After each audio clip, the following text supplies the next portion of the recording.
Bien, buenos días. Recuerden que había una investigación que se cerró el día de anoche con relación a los temas de economía de Adam Smith, ¿verdad? Entonces son temas de una economía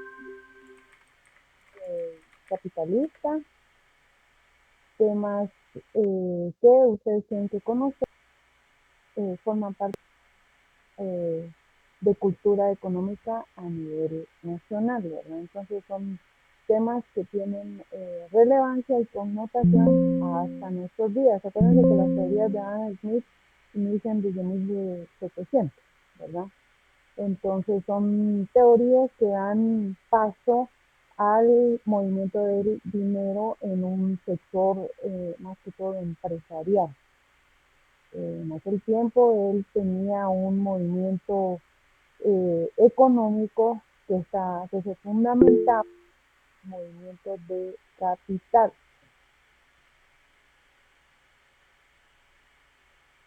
Ah, ya, ya, ya. No se escucha muy bien, entonces.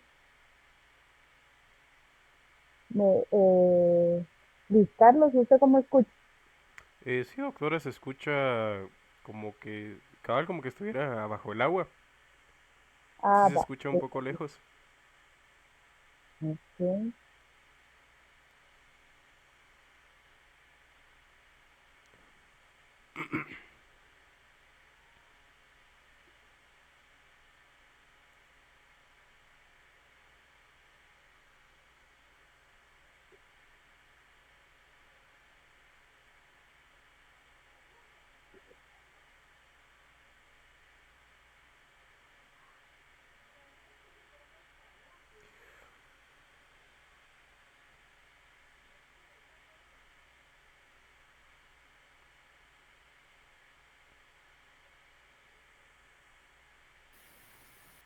¿Y ahora cómo se escucha? Se escucha igual, doctor. Se escucha igual, ¿no?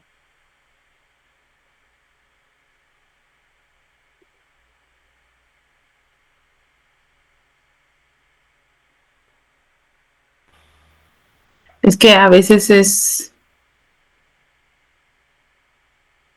se escucha bien. a veces es el audio del micrófono, que ya no, ya estamos bien entonces. Sí, doctora, ahí se escucha bien. Perfecto. Sí, es que a veces, fíjense ustedes que el micrófono se desconfigura un poquito, entonces lo tengo que estar configurando acá para que se escuche mejor.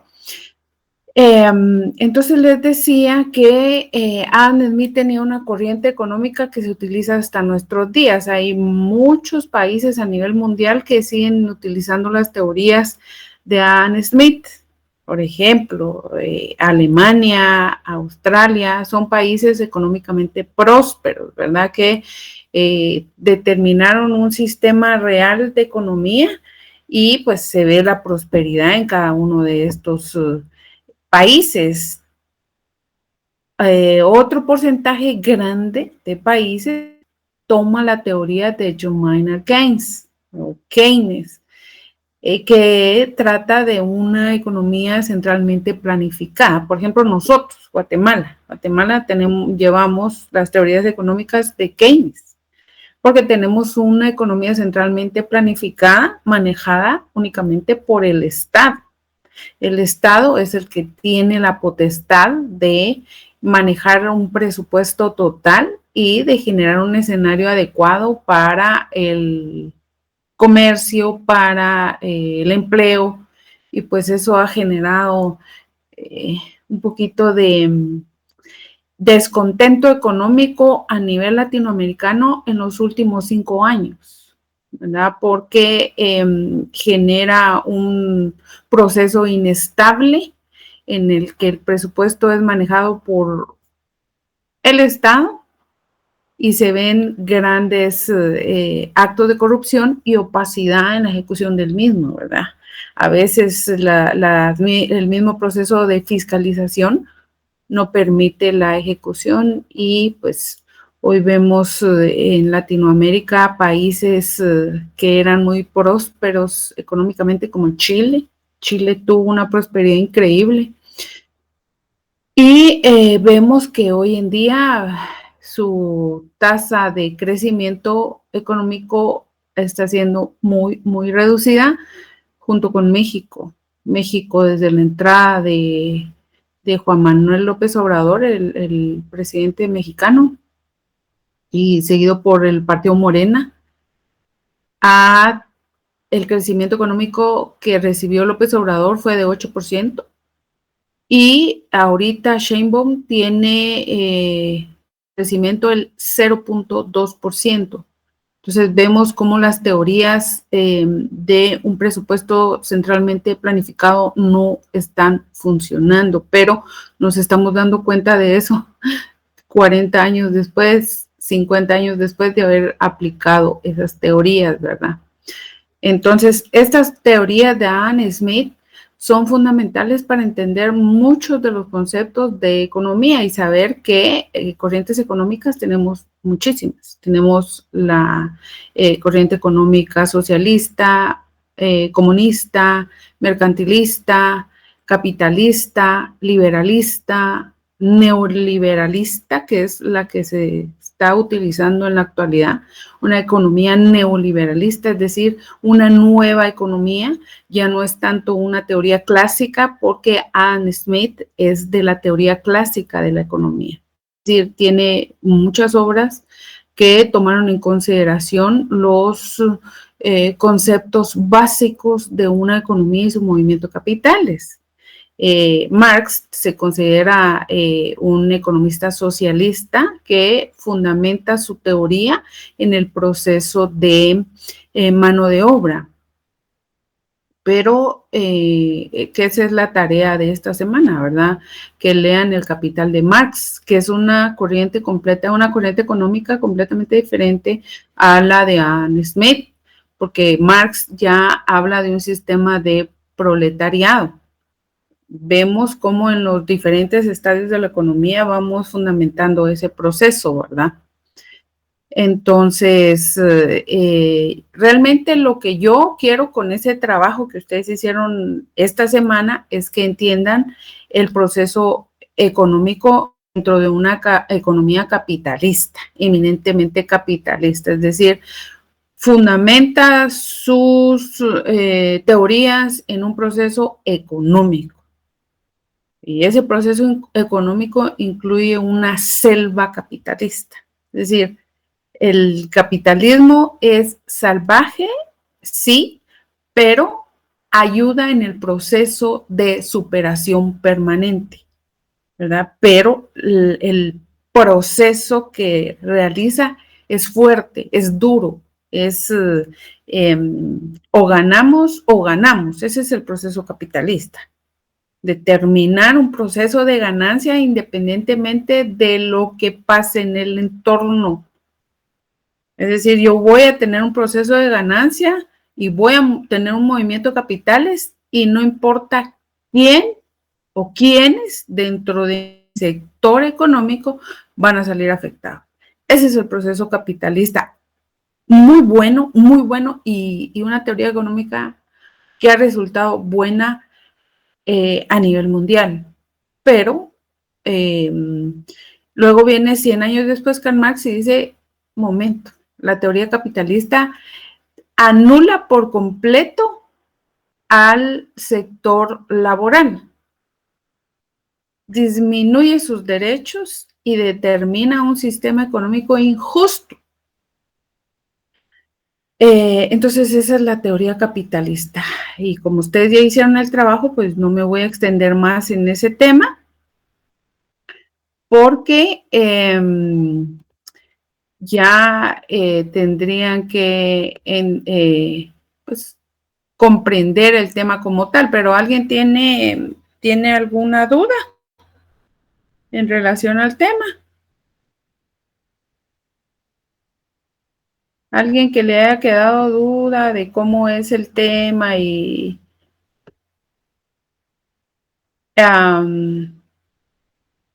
qué proceso se realiza. Nadie tiene duda del sistema capitalista. Luis Carlos, ¿se ve la presentación? Muchas gracias.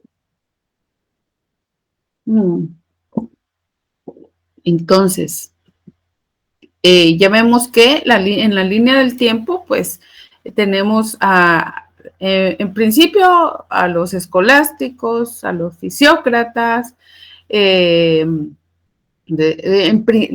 o sea, el inicio de la economía, acuérdense de la clase anterior, es la patrística, ¿verdad? Ya sale un sistema religioso, analítico de los procesos que se dan en una sociedad, y después ya viene la escolástica, que ya mezcla el aspecto religioso y el aspecto académico. Después ya vienen los fisiócratas, un poquito más profundo los temas de economía, y dicen, miren, aquí el sistema territorial es el que genera producción en una economía. Es decir, un sistema geográfico bien definido y la tierra bien trabajada, bien producida. Esos son los fisiócratas. Ya después vienen las teorías económicas que ya enfatizan en temas específicos, ¿verdad? Ya no es un tema de economía general, sino enfatizan, por ejemplo, el mercantilismo, que determina el movimiento de producción de mercado. ¿Cuánto vendo? ¿Cuánto compro? Los clásicos, ahí tienen Adam Smith también, los fisiócratas, los marxistas, todavía la corriente económica del marxismo tiene relevancia, pero no tanta como en los años 50 al 70. Había mucho marxismo en aquel tiempo, mucho socialismo, pero era el entorno social también que era muy desigual. Ahí sale la curva de Kuznets, que les expliqué la clase pasada, no recuerdo, pero la curva de Kuznets habla de un sistema de igualdad inicial, es decir, 10 individuos inician con $100 cada uno, pero de los 10, 8 no los gastan y 10 sí. Entonces los 10 los empiezan a mover ese capital, pero 2 no. Luego los 2 que no gastan reciben más y empiezan a producir los 2, y los otros 8, como ya están gastados, empiezan a generar un proceso de mercado en el que quitan el dinero que tienen los 8 para producir más. Entonces se va generando una curva de Kuznets que al principio es desigual. Es decir, estos 2 ahorraron más, se sacrificaron más, se arriesgaron más como empresarios, y hoy en día tienen mucho más que ellos. Entonces se va generando la brecha de desigualdad de la teoría de Marx.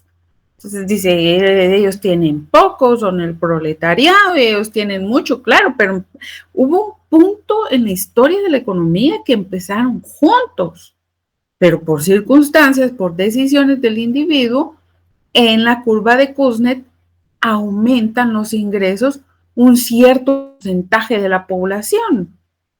Y en ese cierto porcentaje de la población habla también de el sistema de herencia, de determinar un sistema de herencia. No solo tenían los 200, sino ya tenían una herencia que les permitió recibir y seguir moviendo el dinero. Entonces se va haciendo la brecha más grande, pero al final esta curva de Kuznets habla de la producción y del empleo, es decir, ellos van a dar producción y empleo. Entonces el sistema empieza a subir, y dentro de ese grupo que quedó sin recursos, salen otras 2 personas que empiezan a ahorrar.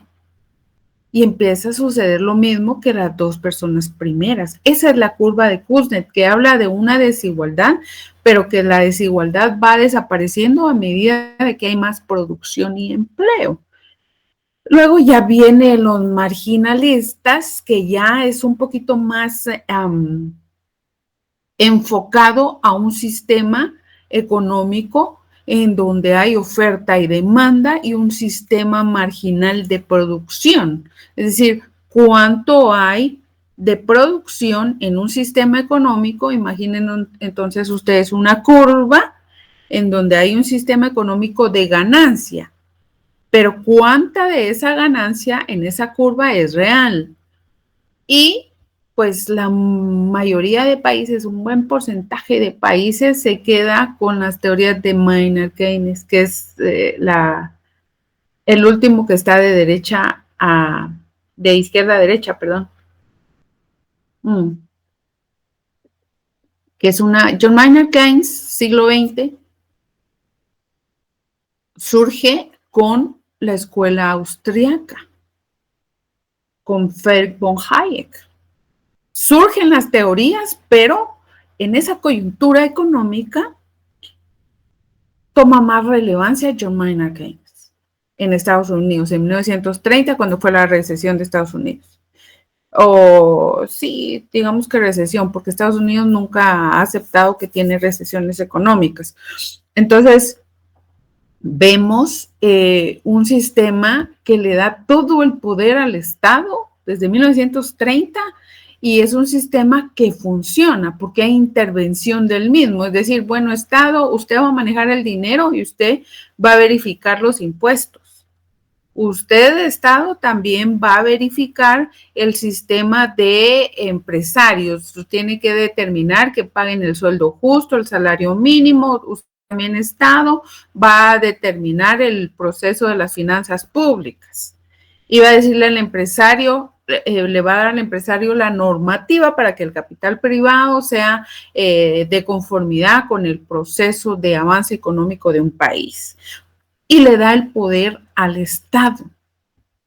Entonces, entonces la población en una teoría o en una concepción equivocada cree que el Estado debe ser el que da el empleo, el que da la comida, no, el Estado facilita, es un facilitador, pone el escenario para que los artistas lleguen a cantar. Esa es la plataforma del Estado. No es brindar empleo, es promover el empleo, es promover dentro del sector privado que el empleo sea buen empleo y bien remunerado. O sea, es un proceso de economía keynesiana, inicia en 1930 junto con la economía austríaca y sus principales exponentes, Mises y von Hayek, pero en aquel tiempo la población a nivel mundial no se da cuenta que la economía centralmente planificada no está funcionando. Entonces vemos hoy en 2025 una economía centralmente planificada que está afectando a un buen porcentaje de países a nivel mundial. Porque entonces toman la corriente económica del Estado y el intervencionismo permanente y cada vez más peligroso. Veamos entonces los resultados de la economía keynesiana. Veamos una Venezuela, veamos una Nicaragua, veamos un sistema chileno, hondureño, mexicano, en donde la economía es centralmente planificada, el Estado genera la planificación de la economía, pero está generando una planificación fallida. Es el problema, que el resultado de la economía centralmente planificada es fallida, no está funcionando.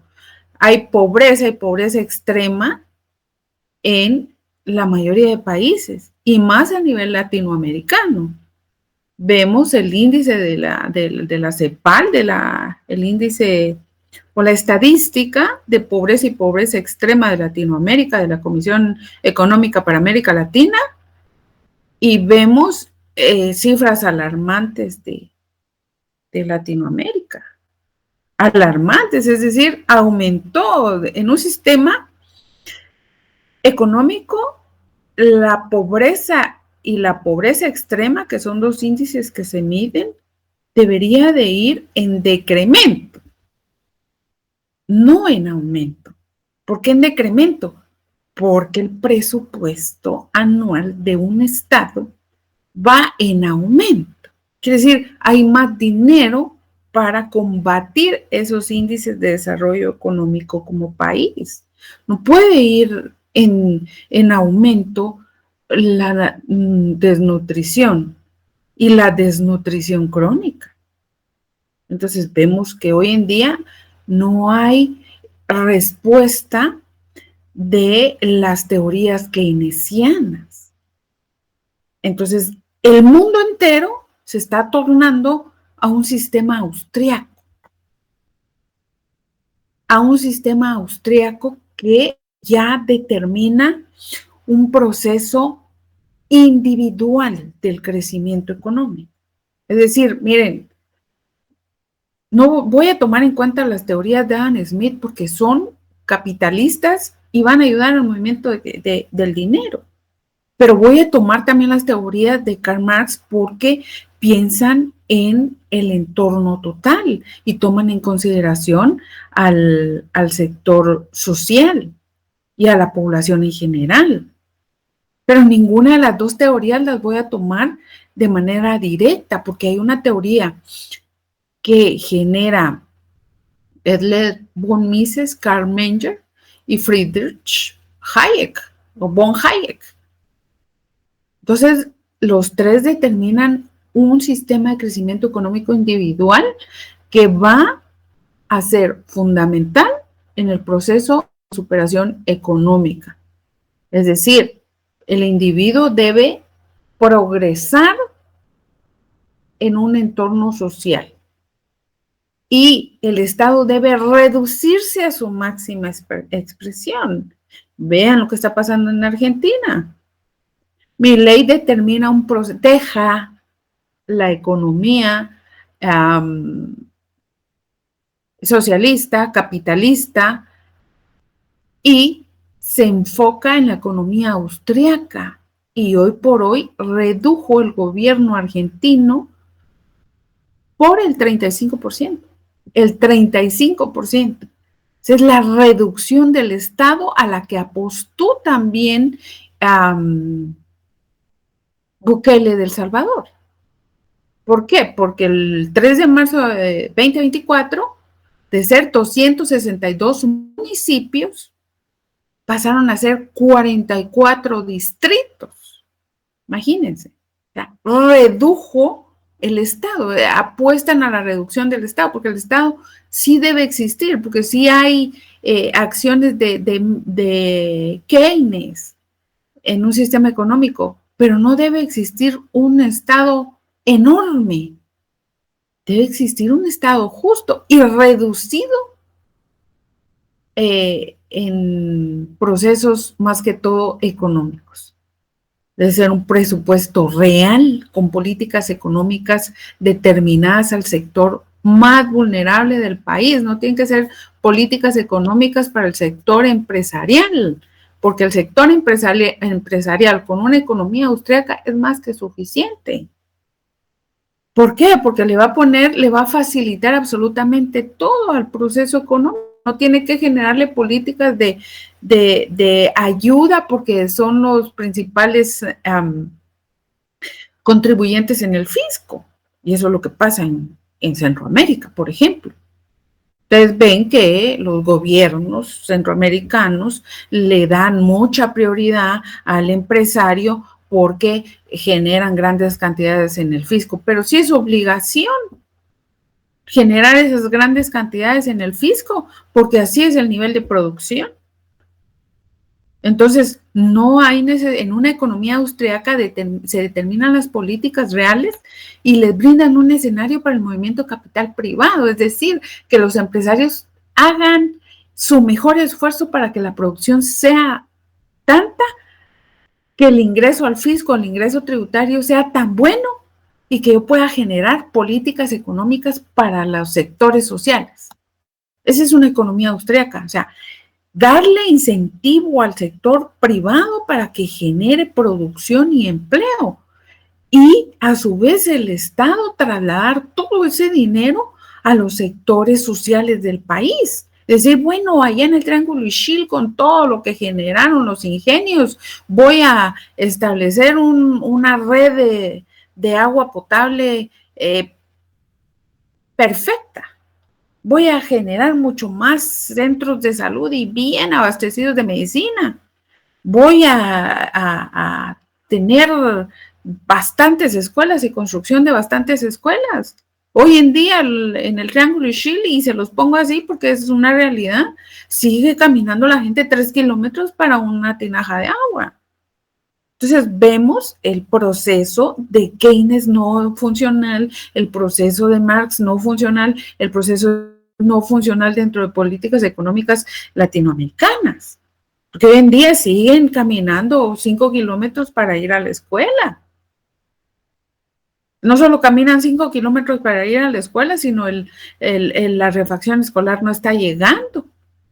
Entonces, el proceso económico dentro de un sistema de economía austriaca cambia el escenario. Entonces, ¿qué están haciendo todos los países? Están cambiando el sistema económico. Le están brindando apoyo permanente a los sectores sociales para que sean productivos. No es un sistema paternalista como el socialista. A ver, señor socialismo, usted le tiene que dar escuela, tiene que dar empleo. El gobierno no está para dar empleo, está para construir escuelas y dar educación, pero no está para dar empleo a un sistema social. Entonces, la economía austriaca le está diciendo, mire usted, ya tiene el escenario, le están dando todo. Produzca, estudie, trate de mejorar el ingreso familiar. El Estado está poniendo las mejores políticas abiertas, el Estado se está reduciendo cada vez más, el Estado por ejemplo, en Argentina, la planilla burócrata disminuyó considerablemente. ¿Y qué se hizo con esa planilla, con esa nómina enorme? Pues se generan políticas públicas. Entonces ya no le pago a tanto burócrata al ayudante del ayudante del ayudante, ni le estoy pagando a mis funcionarios también 90,000 quetzales, 60,000 quetzales, o que el bono de 14 sea de 30,000 quetzales, como en Guatemala, ¿verdad? No, no está pasando eso. Guatemala es un país pobre y nos damos el lujo de tener funcionarios mejor pagados que muchos países ricos. ¿Cuánto es el salario del presidente y la vicepresidenta? Como que fuéramos un país millonario, ¿verdad? Somos un país pobre. Entonces, lo que tenemos que hacer son políticas económicas diferentes. Entonces, la escuela austríaca, quiero que lean, que vean un extracto de lo que es la economía austríaca.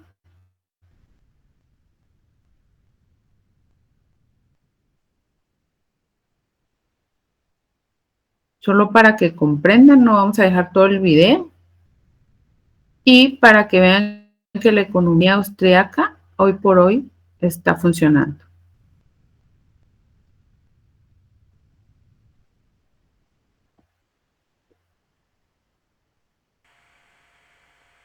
No se escucha el video, pero... Ah, ¿no se escucha el video? No.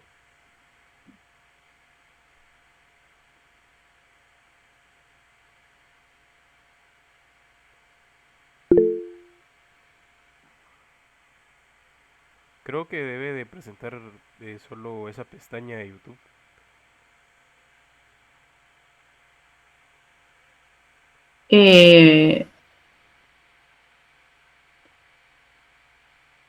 Ahí sí se escucha, ¿no? No, aún no.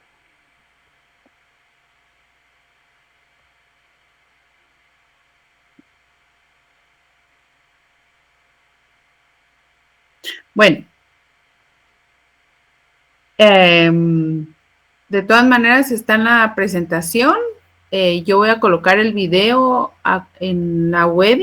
Hay un icono de videos. Ahí tienen un video de economía austriaca, por favor lo ven. Ven este otro video de economía austriaca también. Y vamos a entender lo que es un proceso real, o sea, lo que está pasando hoy en día, lo que está sucediendo con los países y el sistema de gobierno que ha interpretado de manera diferente el crecimiento económico. Es muy difícil cambiar las políticas económicas de un país de la noche a la mañana. Solamente alguien que ha estudiado economía toda su vida puede determinar políticas económicas y cambiar el rumbo de un país, ¿verdad? Acuérdense que Milei es economista.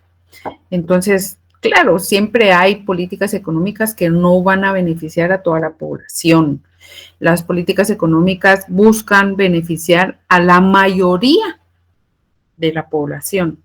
No se puede beneficiar a toda la población, entonces siempre van a haber personas en contra y a favor de un sistema económico, ¿verdad? Eso es siempre así, no hay proceso aceptado generalmente. Vean el proceso económico del sistema de El Salvador, pues tiene retractores, ¿verdad? Detractores, perdón, porque evidentemente no van a estar de acuerdo con el proceso de economía cambiante que se tiene.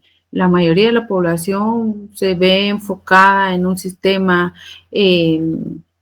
cultural en el que están acostumbrados a que el gobierno tome las decisiones por las empresas y por las familias y pues que solo toca únicamente ver cómo el gobierno va ejecutando esas políticas económicas.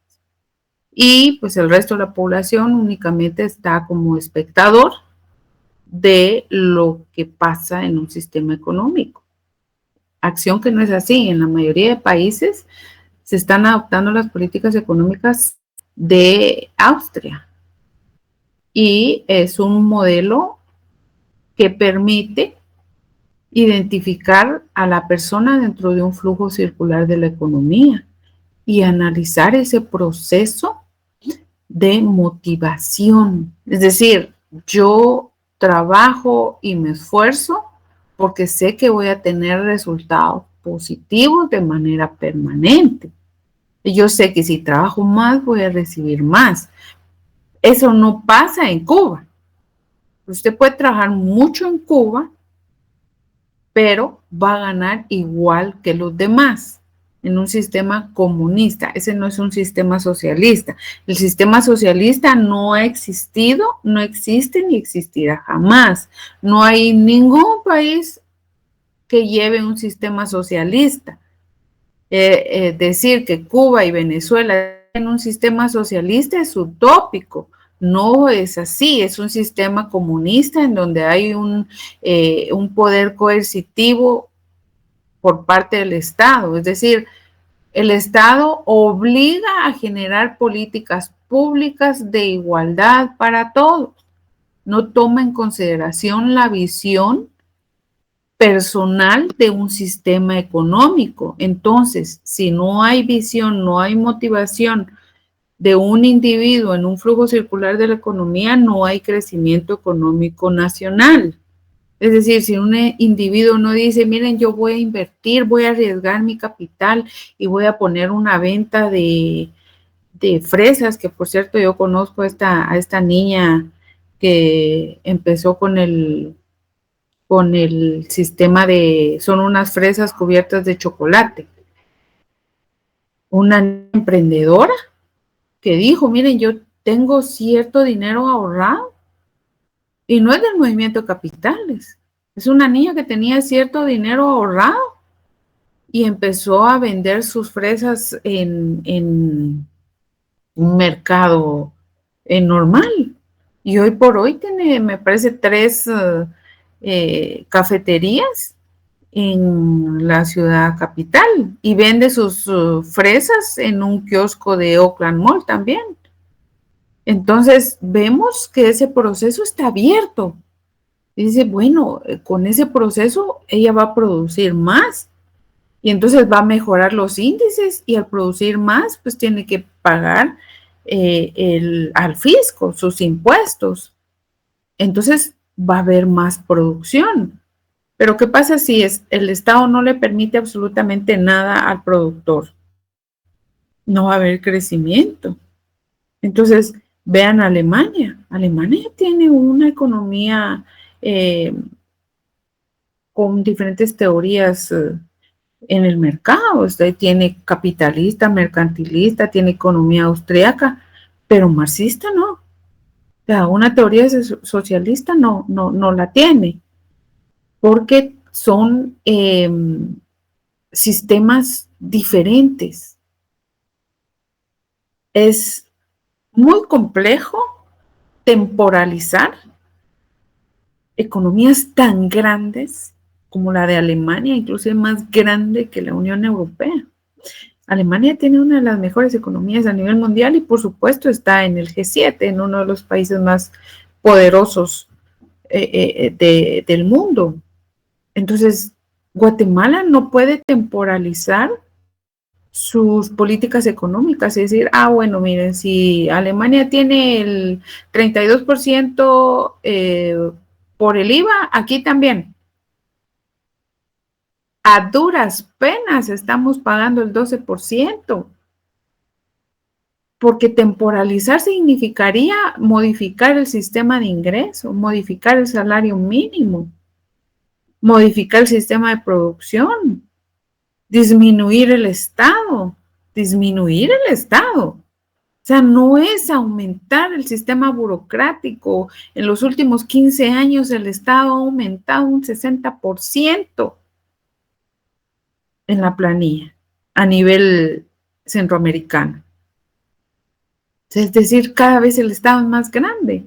Cada vez hay un ayudante del ayudante, del ayudante, del ayudante, del ayudante. Y todos son favores políticos. Esa no es la manera de progresar según la economía austríaca. Entonces, la ciencia económica es un concepto que se encarga de estudiar, analizar y comprender la forma de organización de las personas.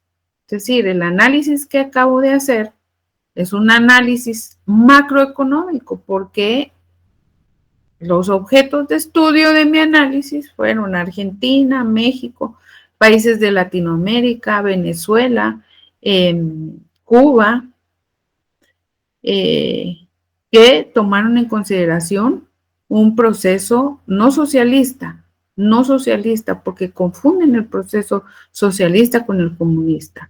La URSS tuvo un proceso comunista de 15 países que tomaban el concepto socialista de manera equivocada. Era comunista y no funcionó. En 1989 cae el muro de Berlín. El plan Perestroika de 1985 con Mikhail Gorbachev. Mikhail Gorbachev entra al Kremlin y determina un sistema de economía abierta, porque se da cuenta que la Unión Soviética se estaba muriendo de hambre. Inicia el plan Perestroika en 1985 y se ejecuta en 1989 y se destruye la Unión Soviética. No funcionó. Es un claro ejemplo de que el sistema comunista no funciona. Vea usted el proceso de China con Mao Zedong. No funcionó el proceso comunista. Es un proceso económico en el que todos tengan acceso a todos, en el que todos tengan motivación de salir adelante, porque si yo sé que al vender cinco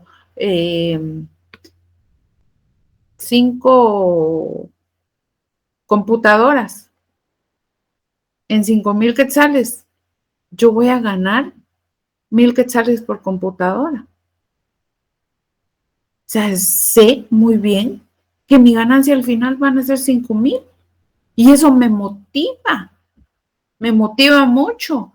Y ya me motiva, y ya que vendí las 5, me motiva a vender la próxima, voy a vender 10, porque entonces voy a invertir lo que gané y voy a ganar más. Ese es un sistema de economía austríaca. ¿Por qué? Porque el Estado no está centralmente planificado y me da la potestad de generar esa ganancia. Entonces es un sistema de motivación permanente que se desarrolla en un proceso de bienestar. Esa es la ciencia económica, determina la conformidad, establece el proceso real económico de cada país. Ahora, las crisis financieras. Vean ustedes las crisis financieras, cómo se han determinado. Y hablamos entonces desde 1860. En 1860, pues ustedes ven, ya empieza un proceso complejo, porque la crisis económica no se da de la noche a la mañana.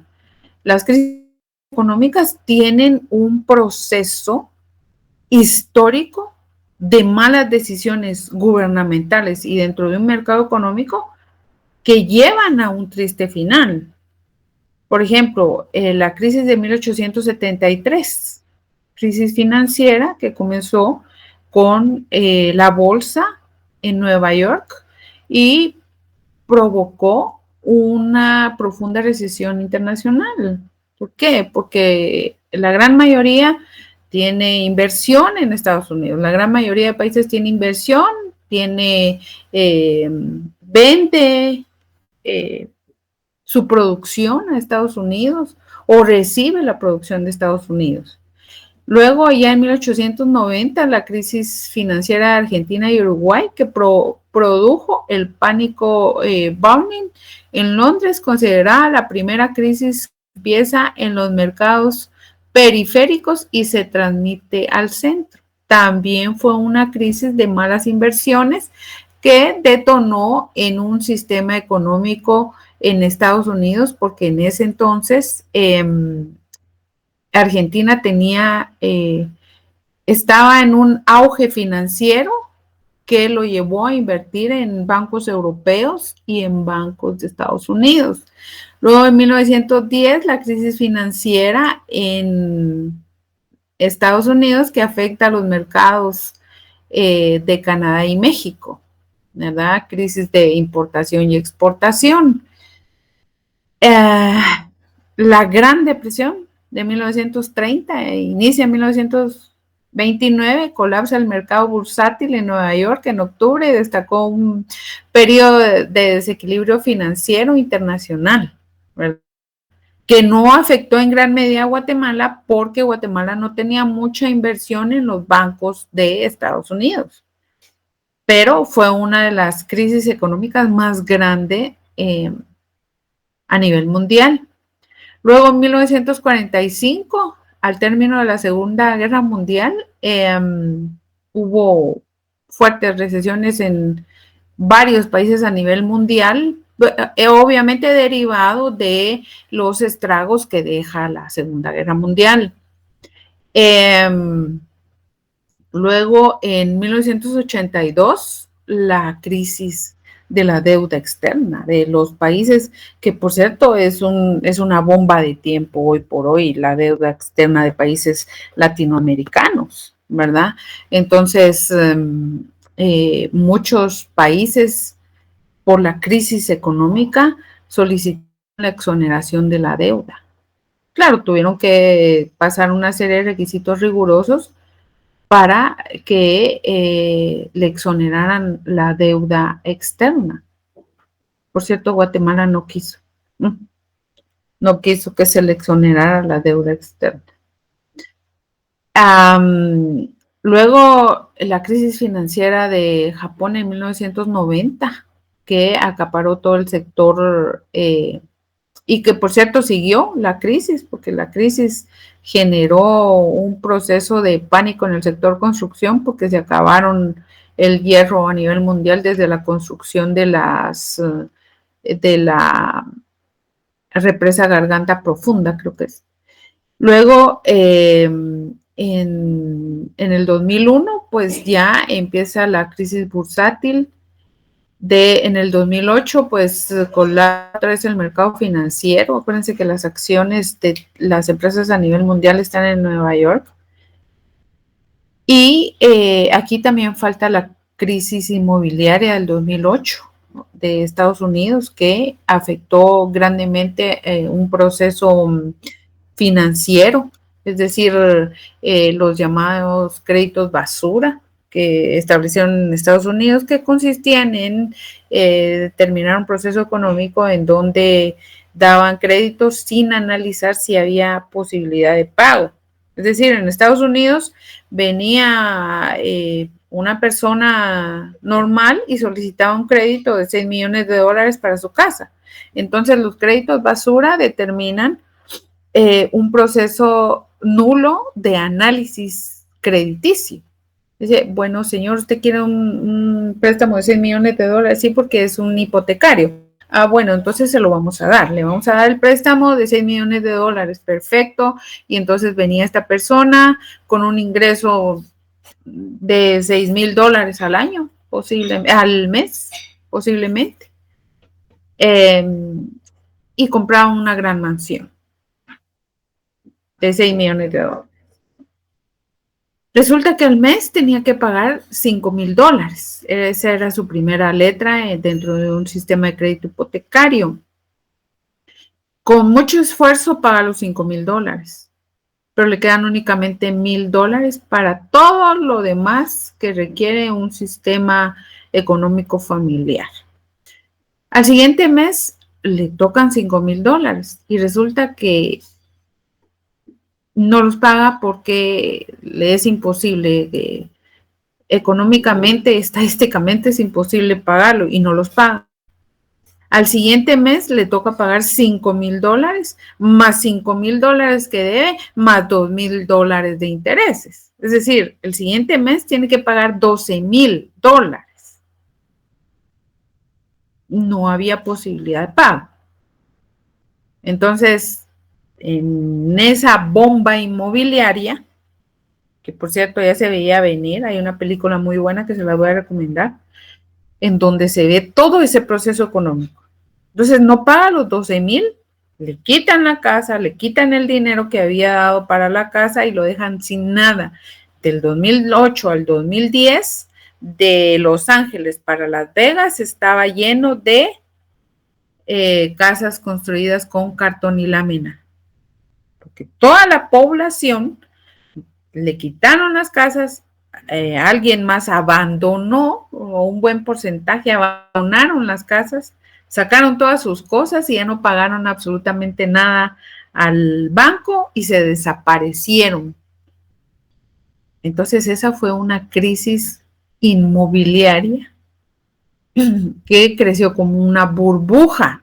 ¿Por qué? Porque dentro de un sistema se inicia con un proceso factible en un índice económico confiable. Es decir, yo inmobiliaria empiezo con un mercado adecuado, le hago un buen análisis crediticio y veo los resultados y veo que son muy buenos. Tengo un muy buen porcentaje que está pagando bien y la economía lleva un boom tremendo en el año 2005. Y todo está yendo bien, 2006, entonces 2007, como veo que todo está yendo muy bien, genero una política más amplia de crédito hipotecario para las viviendas en Estados Unidos. Pero desde ahí había un error, porque no todos tienen los mismos ingresos. El determinar que en una economía, en un flujo circular de la economía, todos van a ingresar con el mismo flujo de efectivo es un error garrafal. Un sistema económico es fluctuante en sus entes económicos que participan, es decir, cada quien va a participar con el dinero que tiene. Pero aquí Juan tiene 100,000, pero Pedro tiene 5,000, pero ambos tienen derecho a entrar a un flujo circular de la economía. Y entonces yo inmobiliaria no puedo decir que Juan y Pedro tienen 100,000. Eso es un error. No se puede dentro de un...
Se cayó la conexión de la doctora, compañeros. Ahorita en un momento va a volver.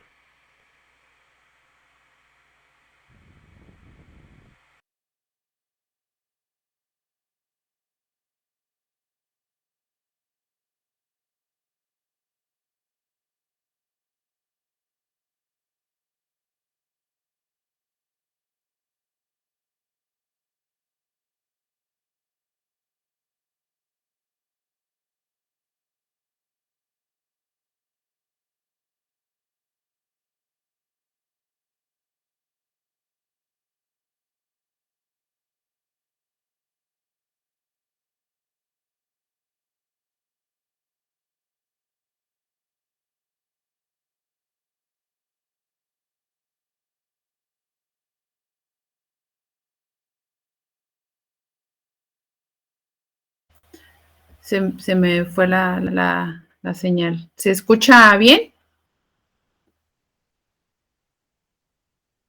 Ah, perfecto. Si tienen alguna duda, ustedes van levantando la mano. Gracias, José Carlos, por avisar. Si tienen alguna duda de lo que yo les estoy explicando, levantan la mano o hacen algún comentario para ahondar más en el tema, ¿verdad? Ahora voy a poner la presentación.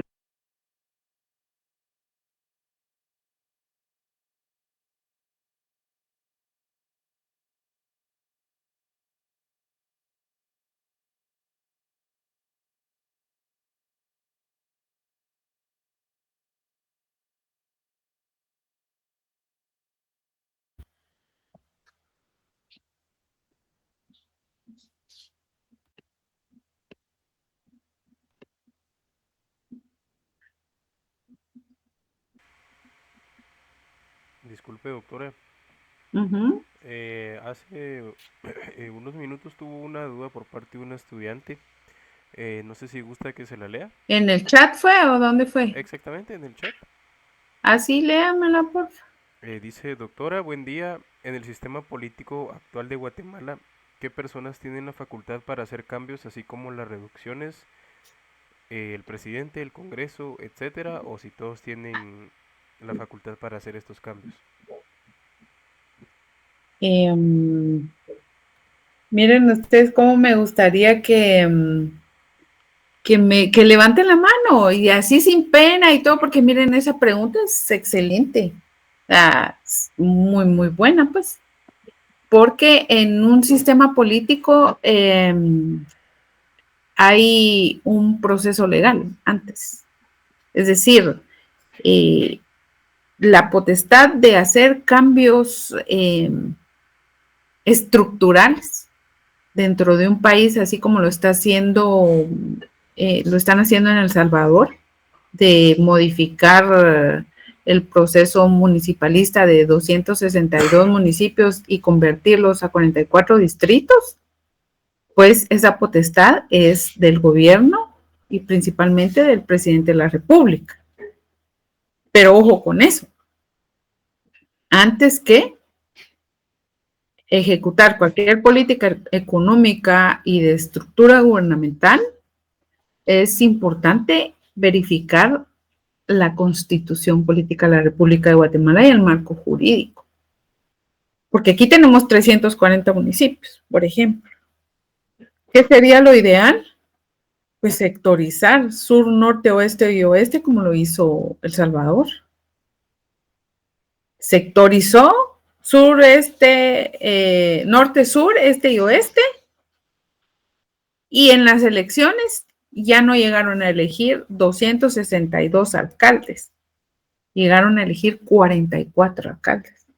Reducción del Estado. Estructural.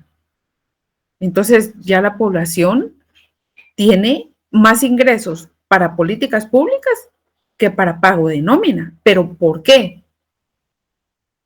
Porque hubo reformas a la Constitución de El Salvador, hubo reformas a la ley electoral y de partidos políticos. Es un aparato estatal, pero quien tiene la potestad es el presidente y su equipo de trabajo. Y acuérdense que acá en Guatemala, por ejemplo, son 3 poderes: el legislativo, el judicial y el ejecutivo. Entonces, ninguno manda más que otro. El presidente constitucional de la República, el presidente del Congreso de la República y el presidente del organismo judicial de la República tienen el mismo poder de mando, son igualitos en la estructura administrativa y jurídica. Nadie es más que otro, pero esto hay que darlo a conocer a nivel nacional, porque somos un Estado presidencialista. ¿Qué significa un Estado presidencialista? Que creemos que el presidente de la República es el que manda todo, es el que manda al organismo judicial, es el que manda al legislativo. Aquí los 3 poderes tienen la misma capacidad de ejecución. Entonces, son acciones que deben ser previamente planificadas, programadas. Ese cambio de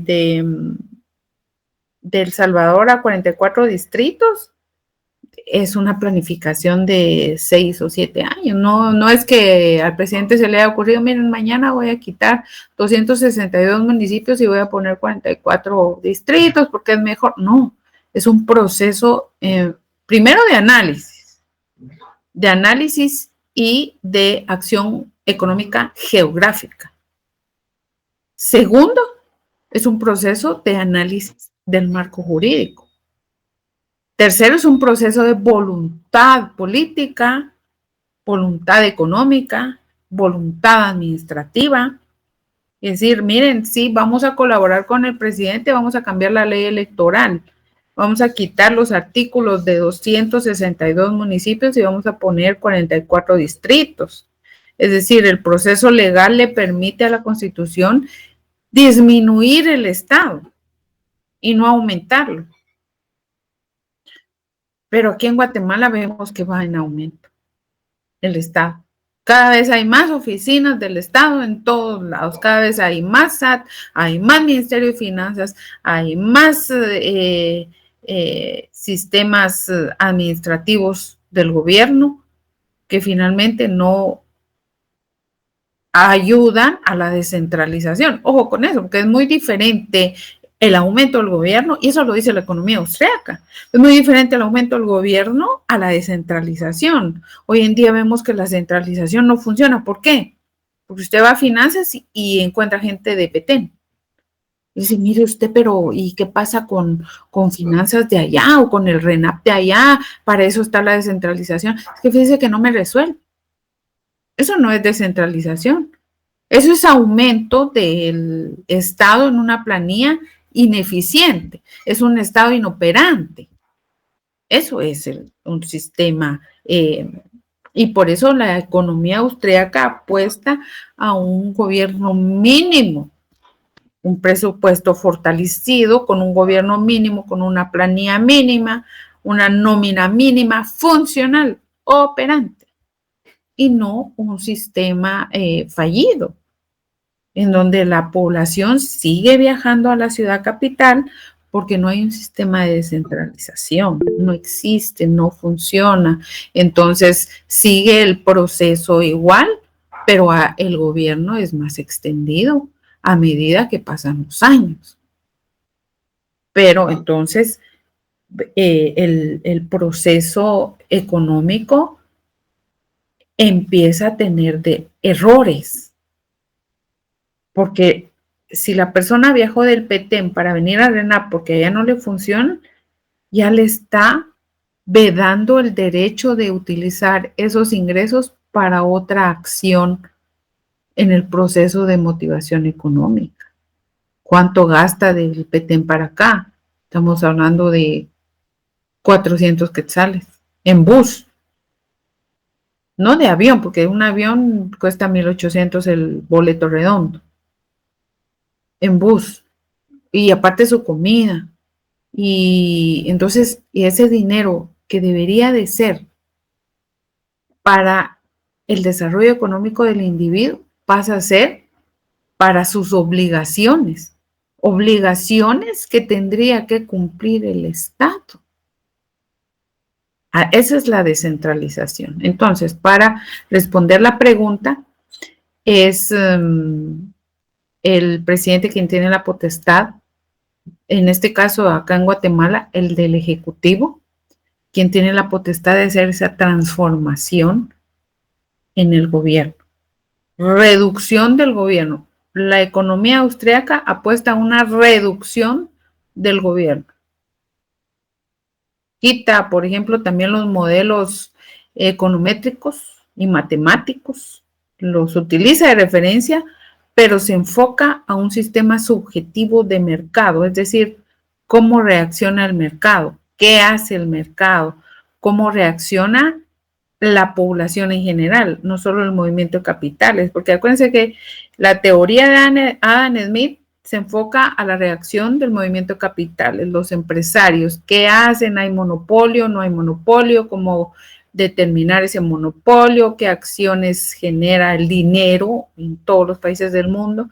La acción socialista de Marx se enfoca en el sistema de mano de obra y determina qué hace la mano de obra, en qué gasta, cómo genera esos ingresos, cómo mejorar la vida, con modelos matemáticos y econométricos. Pero ya la economía austríaca ya se enfoca en un sistema social de la vida real. ¿Qué hace usted para tener más ingresos? Porque ese es el movimiento económico del mundo. Si usted genera acciones para tener más ingresos en cualquier ámbito de aplicación. Y entonces la economía misma, la economía austríaca dice que usted espera obtenerlo más y gastarlo poco, porque es una consecución lógica del individuo.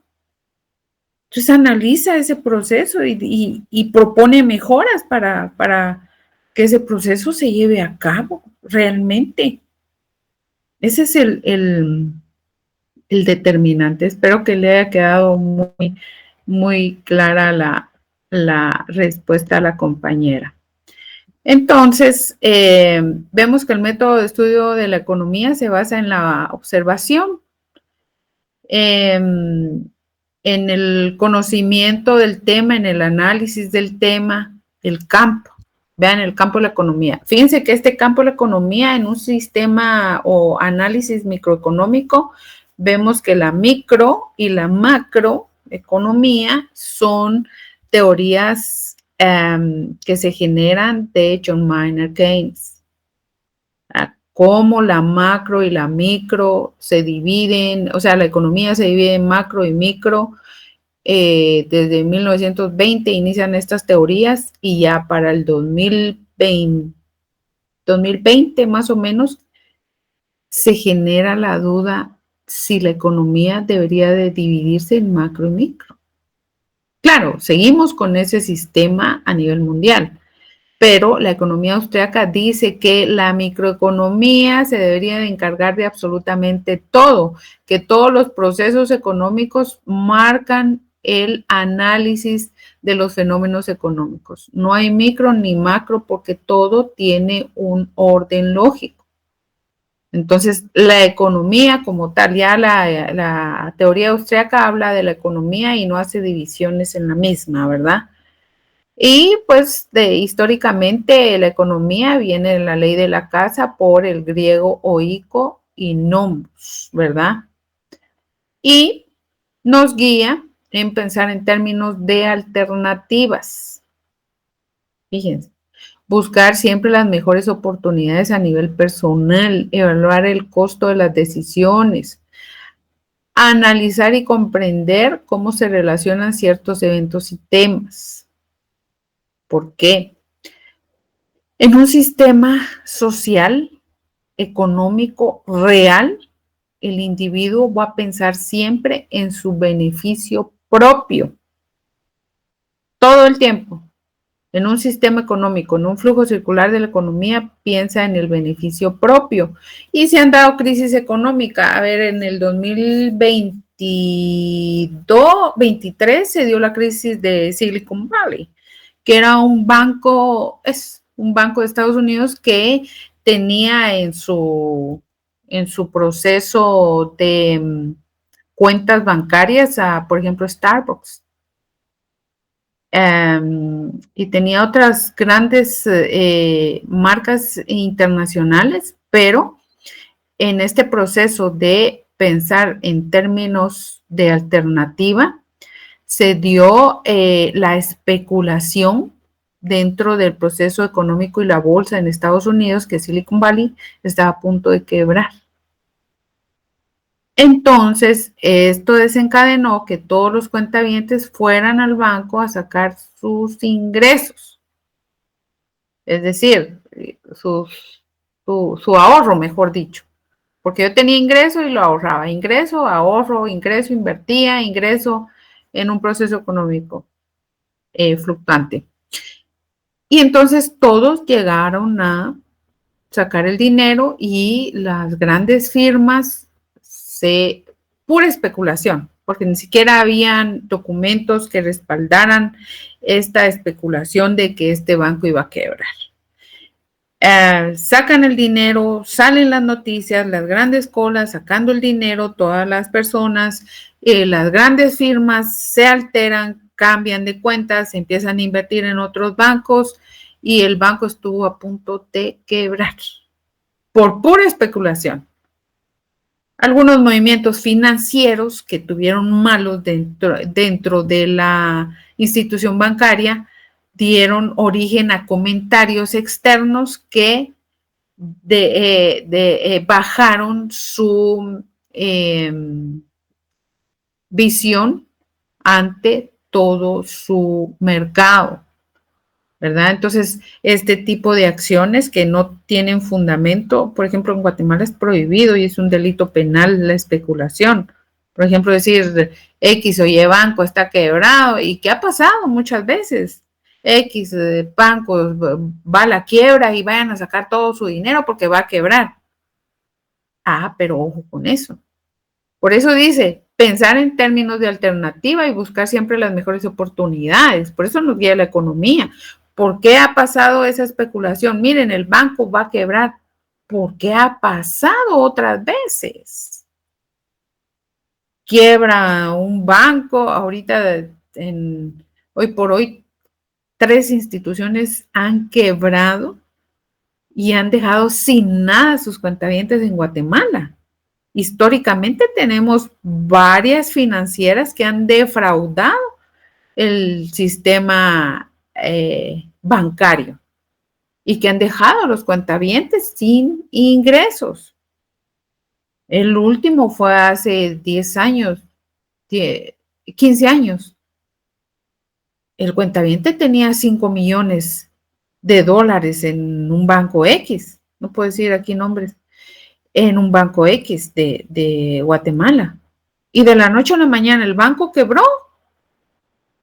Y el FOPA, que es una clase que vamos a ver también en economía, que es el Fondo de Protección al Ahorrante en Guatemala, es de 20,000 quetzales. Es decir, el cuentaviente pierde 5 millones de dólares y el FOPA solo le da 20,000 quetzales. Entonces, esto genera estragos en un sistema económico. Y pasa también porque tenemos un sistema financiero no regulado. En ese sistema financiero no regulado no puede entrar a fiscalizar la superintendencia de bancos. Háblese de las cooperativas. Las cooperativas forman parte de un sistema no regulado en el sistema financiero bancario de Guatemala.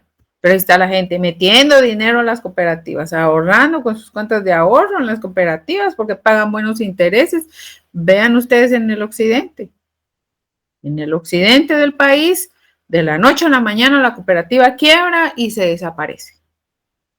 Y se desapareció la cooperativa. Sí, se desapareció porque no lleva un sistema de fiscalización y de supervisión. Claro, que tienes un marco jurídico la cooperativa, pero eso es lo que pasa. Están en el sistema financiero no regulado y han estafado a grandes poblaciones en el interior de la República. Vean ustedes otra financiera que vino y estuvo aquí 2 años y después de la noche a la mañana desaparece por completo. Y ahorita acaba de pasar también otra estafa millonaria de unas baterías con instalaciones, con personal en muchos municipios de Guatemala. Y estafaron y de la noche a la mañana se fueron con todo el dinero de la población. Entonces, en eso nos guía la economía, en determinar qué acciones tomar. Pero ojo, esa es una economía libre, ¿verdad? Los economistas estudian cómo la gente toma sus decisiones, cómo la gente interactúa unos con otros y las fuerzas y tendencias que afectan la economía. Tenemos 10 principios básicos de la economía que son principios teóricos que van a encontrar ustedes en los libros de economía. Las personas se enfrentan a decisiones. Ojo que esto podría ser pregunta de examen, ¿verdad? Dígame 3 principios de la economía. Las decisiones, las personas toman decisiones todo el tiempo. El costo de oportunidad, ¿verdad? Que es el costo de algo que sacrificamos para tenerlo. Las personas piensan siempre en su margen de ganancia. Responden a incentivos. Realizan intercambios porque para mejorar sus ingresos económicos, se organizan en actividades económicas y el mercado para producir y vender sus productos y servicios. Los gobiernos algunas veces pueden mejorar, intervenir y mejorar la economía nacional y no aumentar la deuda externa, ¿verdad? Como les comenté en la clase pasada, hoy las personas de la tercera generación que no han nacido, o sea, sus nietos ya tienen una deuda de 16,000 quetzales, ni siquiera han nacido. Así va la deuda externa. Y más ahorita con estos 1,500 millones de dólares que acaban de poner a disposición en los bonos del tesoro, ¿verdad? Sin necesidad alguna de nada. Ya estamos pagando alrededor del 7%, toda la población, por un dinero que no se está usando, está encajada en el Ministerio de Finanzas Públicas. Y ustedes pueden leer esa noticia de los 1,500 millones de dólares. Es más, vamos a hacer un foro el siguiente día de clases. Van a investigar ustedes la noticia de los 1,500 millones de dólares que solicitó el Ministerio de Finanzas Públicas.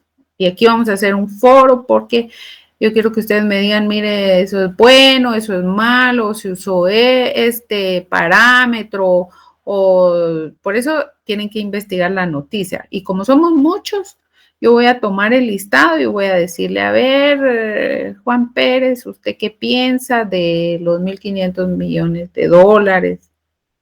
O a ver, Ana González, ¿usted qué piensa de...? Porque somos muchos y no todos vamos a poder participar, ¿verdad? Entonces, aquí vamos a tomar el listado, pero quiero que analicen ese tema porque es un tema de análisis que Ay, pero a mí no me importa que presten 1.500 millones de dólares porque no me va a afectar. Claro que sí le va a afectar.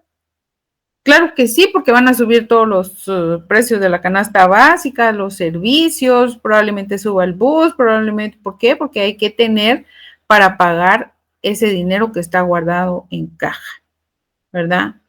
Entonces, importante ese tema, importante que lo entiendan también para establecer ese proceso financiero y económico que tiene Guatemala, porque esa es una realidad guatemalteca, ¿verdad? Y por eso el principio número 7, los gobiernos algunas veces pueden mejorar los resultados económicos y algunas veces no, ¿verdad? El estándar de vida depende de la producción del país. Los precios suben cuando el gobierno imprime mucho dinero, la inflación, ¿verdad? ¿Por qué? Porque mientras más dinero tenga, más posibilidad tengo de gastar. En la clase anterior también les hice un ejemplo de cómo se produce la inflación raptante, galopante en Antigua, en Quetzaltenango, que hay inflación. Los precios suben cuando el gobierno imprime mucho dinero y el principio es la sociedad enfrenta en el corto plazo decisiones entre inflación y desempleo. El proceso económico a nivel mundial está complejo. Solo economías muy evolucionadas no están teniendo problemas de desempleo, de inflación, de poca capacidad gubernamental de ejecutar el presupuesto. Son problemas que se enfrentan de manera permanente en un buen porcentaje de países a nivel mundial. El proceso económico y financiero para que la población siga adelante es un problema permanente, ¿verdad? Y el proceso económico pues se genera con la producción, la circulación, el consumo y la inversión. Es un proceso económico real que obviamente no tiene intervención del gobierno. ¿A qué se enfrentan hoy en día los países a nivel mundial? A la escasez, que es la falta de satisfactores indispensables para suplir y llenar determinadas necesidades, ¿verdad? Entonces, temporalizar acciones económicas de Alemania con Guatemala es un error, es un sofisma de composición. ¿Y cuál es el sofisma de composición? Es el error convencional de no establecer parámetros específicos a la solución de problemas, ya que lo que resulta en beneficio de unos no necesariamente va a resultar en beneficio de otros. Que a Alemania le funcionó de manera perfecta aumentar el salario mínimo de $3,000, digamos, a $6,000. Aquí no podemos hacer lo mismo. ¿Por qué? Porque la comisión tripartita no puede decir que está formada por el gobierno, el CACIF y el sector sindical. No puede decir, miren, vamos a aumentar el salario mínimo de 4,000 a 8,000. Sería imposible. ¿Por qué? Porque aumentaría la canasta básica más de lo que ya está. Porque ese aumento de salario mínimo se traslada al consumidor final. Es decir, una libra de frijol ya no va a costar 8, sino va a costar 14, va a costar 15. Y entonces, ¿qué se hace al final? El resultado es la inflación. Entonces, es un proceso complejo, ese sofisma de composición. A ver, ¿quién levantó la mano? Diga. Sí, ingeniera, buenos días. Solo una pregunta. Yo anteriormente en la clase de microeconomía había hecho esta pregunta de qué pasaría entonces si la inflación no existiera o fuera lo menos baja posible. en este aspecto de lo de los sueldos, si se aumentan y la canasta básica baja. La oferta, pues yo entendería que la demanda pues subiría porque pues obviamente a mayor adquisición, más compra. No, a menor precio, más compra. Exacto, sí. Ajá. Es como cuando miramos el precio del dólar, cuánto cuesta una libra de arroz, dice $1 y uno dice aquí, la pero si aquí me vale 15, ¿verdad? Entiendo la equivalencia, pues. Sí, la equivalencia en los ingresos y la política económica de Estados Unidos es diferente a la política económica de aquí. Por eso les decía yo, temporalizar no se puede, porque aquí se ganan 4,000 quetzales y en Estados Unidos $4,000. Claro, si yo paso esos $4,000 para Guatemala, le va a favorecer mucho en las remesas. Y entonces podríamos aumentar la tasa de cambio, decir, miren, ahora va a valer 10. Y las remesas dirán, ay, qué emoción, pero ¿qué pasa con las exportaciones? Se ven afectadas. Entonces hay que mantener un nivel de equilibrio. Allá ganan $4,000, pero gastan en dólares, ¿verdad? No gastan en quetzales. Es un sistema económico diferente también. El sistema salarial es diferente, los incentivos son diferentes, los impuestos son diferentes. Entonces, pero regreso a la pregunta. El sistema de inflación lo va determinando el proceso económico. Es decir, el Banco de Guatemala, que tenemos un banco central. Acuérdense que también dentro de la economía austriaca se determina la eliminación del Banco Central. Véase Salvador. Salvador no tiene banco central porque se rige con las políticas económicas de Estados Unidos, porque El Salvador está dolarizado. Anularon las políticas económicas salvadoreñas y se fundamentan en la Reserva Federal de Estados Unidos. Entonces, si se genera inflación allá, en El Salvador también. Va evolucionando El Salvador, usted va evolucionando y creo que nos está dejando en políticas económicas y administrativas gubernamentales atrás de Guatemala. Entonces, para que no haya inflación, el Banco de Guatemala que aún tenemos y que ha sido muy funcional, porque hoy por hoy tenemos la mejor economía, dentro de una de las mejores economías de Centroamérica, con la moneda más sólida, porque el Banco de Guatemala tiene una política bidireccional, es decir, no puede entrar un presidente y decirle al Banco de Guatemala, haga esto, haga lo otro. No se puede, porque ya están las políticas establecidas hasta 20 años y las mismas tienen candado. Aparte que los presidentes del Banco de Guatemala han sido una eminencia en análisis económico. Uno de los mejores presidentes que ha tenido el Banco de Guatemala es el doctor Lizardo Sosa, por ejemplo. Dejó políticas muy visionario y dejó macroeconómicamente muy estabilizada la economía guatemalteca. Pero entonces el Banco de Guatemala permanentemente, ustedes si ingresan a la página del Banco de Guatemala se dan cuenta que están todos los índices económicos guatemaltecos, absolutamente todos, y los movimientos al día de hoy. ¿Qué está pasando con la economía? ¿Por qué voy a imprimir si dinero hay suficiente en el mercado? Al imprimir más dinero, hay más dinero en el mercado y hay más posibilidad de compra. Entonces, la oferta ve que hay posibilidad de compra en el mercado, porque hay mucho dinero circulante. Acuérdense que la mejor economía a nivel mundial no es la que tenga más dinero circulante. Hay que ese país es rico. Colombia podría ser un país rico, porque ahí se manejan dólares y hay dinero circulante muchísimo. Pero ustedes saben por qué, porque hay muchas acciones ilícitas. Pero eso no determina que un país sea rico. Un país rico es un país con una producción de sus 5 factores: tierra, trabajo, capital, tecnología y empresa, 24 horas, 7 días a la semana, le hace Tokio, Nueva York. Ese es un país económicamente poderoso, productivo. No es un país que tenga circulante. Entonces, no puedo tener mucho circulante porque la oferta dirá, y su compañero lo dijo, al ver la oferta que hay mucho dinero en la demanda, empieza a subir los precios. Él tiene mucho dinero circulante. Entonces, una computadora cuesta 3,000, pero como hay dinero circulante en el mercado, yo veo que todos gastan por donde sea, la computadora ya va a valer 10,000. Ahí empieza el índice de inflación. Y así es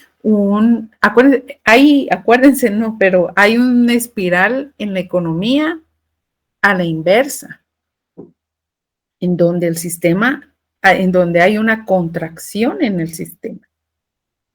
Porque la inflación lo que genera es contracción y hay diferentes determinantes para un proceso inflacionario. Y vean ustedes, voy a poner otra vez Argentina de ejemplo. ¿Hay un proceso de inflación en Argentina? Sí lo hay. ¿Por qué? Porque se contrajo el gobierno. ¿Qué pasa con esos 35% de disminución gubernamental? Ese 35% reflejan personas que se quedaron sin empleo. Entonces, al tener personas que se quedaron sin empleo, hay escasez, no hay ingreso. Ese es otro nivel de inflación. Entonces, al no haber ingreso y al quedarse los productos, en el mercado de bienes y servicios hay excedente, porque la oferta, yo empresario oferente, no estoy vendiendo y el demandante no me está comprando. Entonces va a haber un proceso en el que el empresario no está vendiendo y va a tener que despedir. Y al despedir va a haber más gente sin ingresos. Entonces ahí se va produciendo un sistema de inflación porque el empresario, como no está vendiendo, no puede bajar sus precios. Lo que hace es producir menos y elevar los precios para poder afianzar sus finanzas.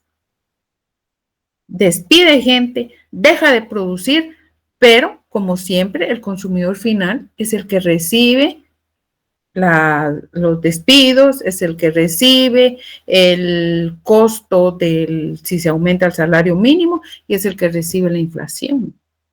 Entonces, hay diferentes niveles de inflación y eso lo vamos a ver en políticas macro, ¿verdad? Porque ese es un tema macroeconómico del sistema inflacionario, el galopante, el moderado, la escalada de precios, puede haber inflación por, digamos, la escasez de un producto determinado, genera inflación. Las políticas gubernamentales generan inflación. Vean la inflación terrible que hay en Venezuela. No hay pollo y cuando hay pollo cuesta 50 quetzales un pollo. Y a veces hay tanto pollo que cuesta 10 quetzales. Esa es una inflación raptante. Entonces, los niveles de inflación van a depender de mucho del manejo de los instrumentos económicos, gubernamentales, bancarios y económicos, ¿verdad? La balanza de pagos, cuánta importación tenga, mientras, por ejemplo, aquí en Guatemala, algo que ha disminuido la inflación es la importación de productos y servicios, porque aquí hay productos muy buenos, pero están muy caros. Pero si yo traigo productos del exterior van a ser más baratos y me van a ser funcionales y van a desahogar un poquito mi economía.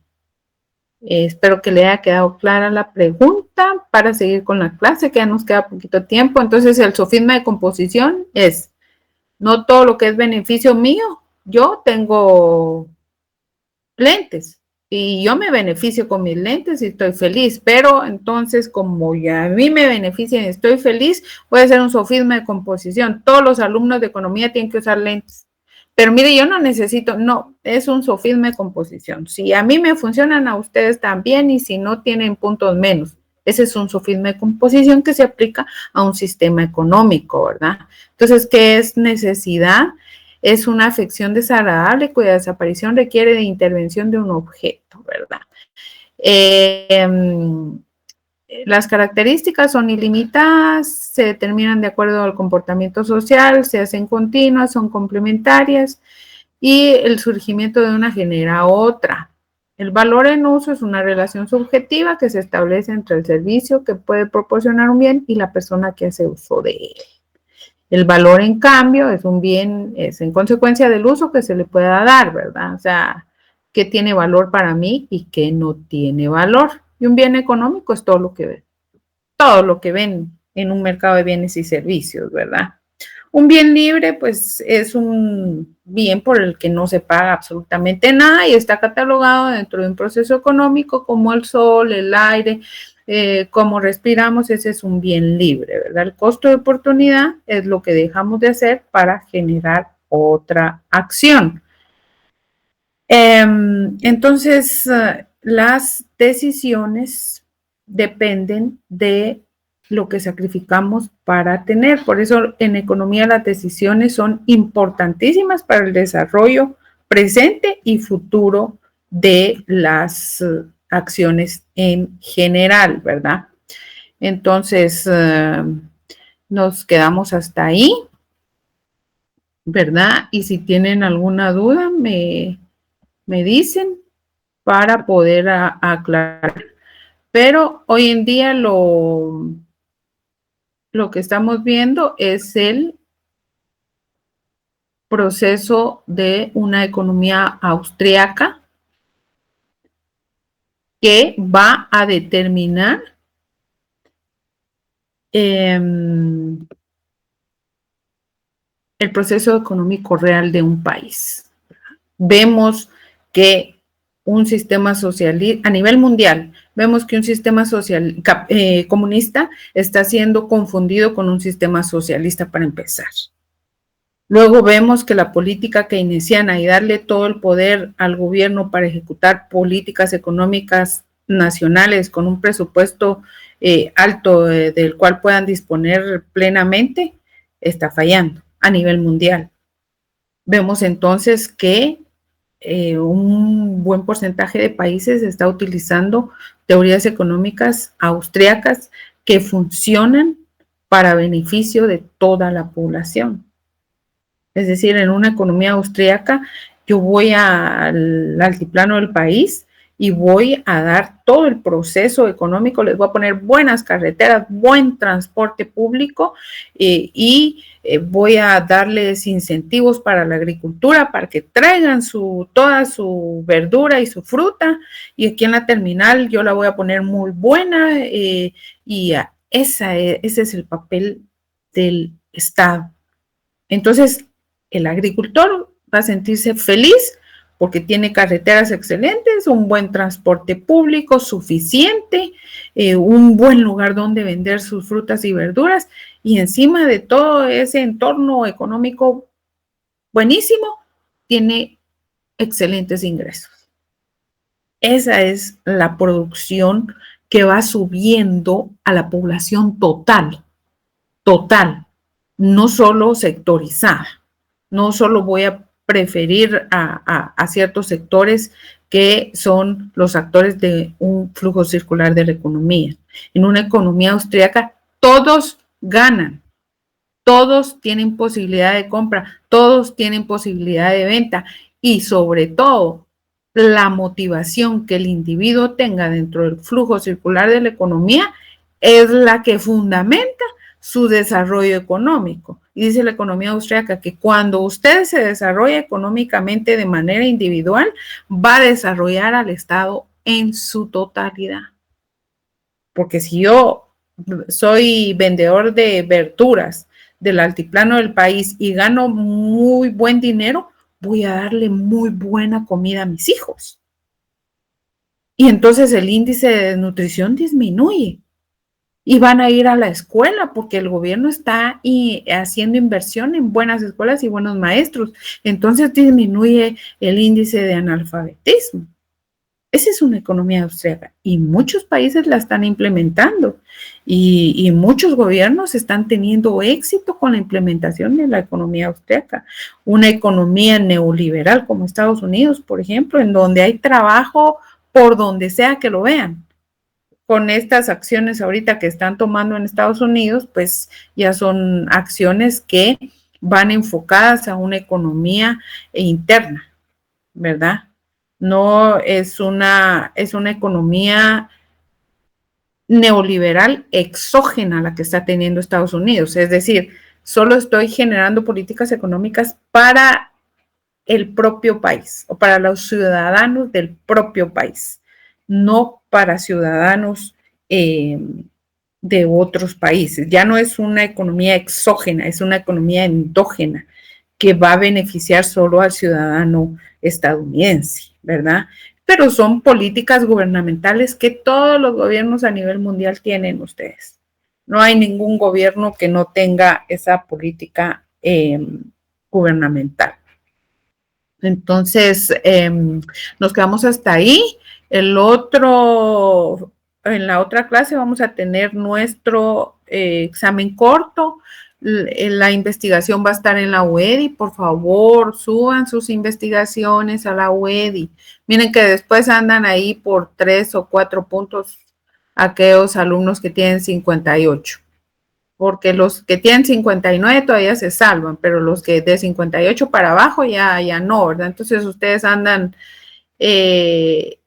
por 1 o 2 puntos, andan ahí atrás de su trabajo. Entonces, entren sus investigaciones, vengan a clase, hagan sus exámenes cortos, porque la zona es fácil de obtener, sus investigaciones y sus exámenes cortos. Los exámenes parciales yo los saco explícitamente de mis presentaciones. De ahí salen las preguntas y de las investigaciones que ustedes hacen, ¿verdad?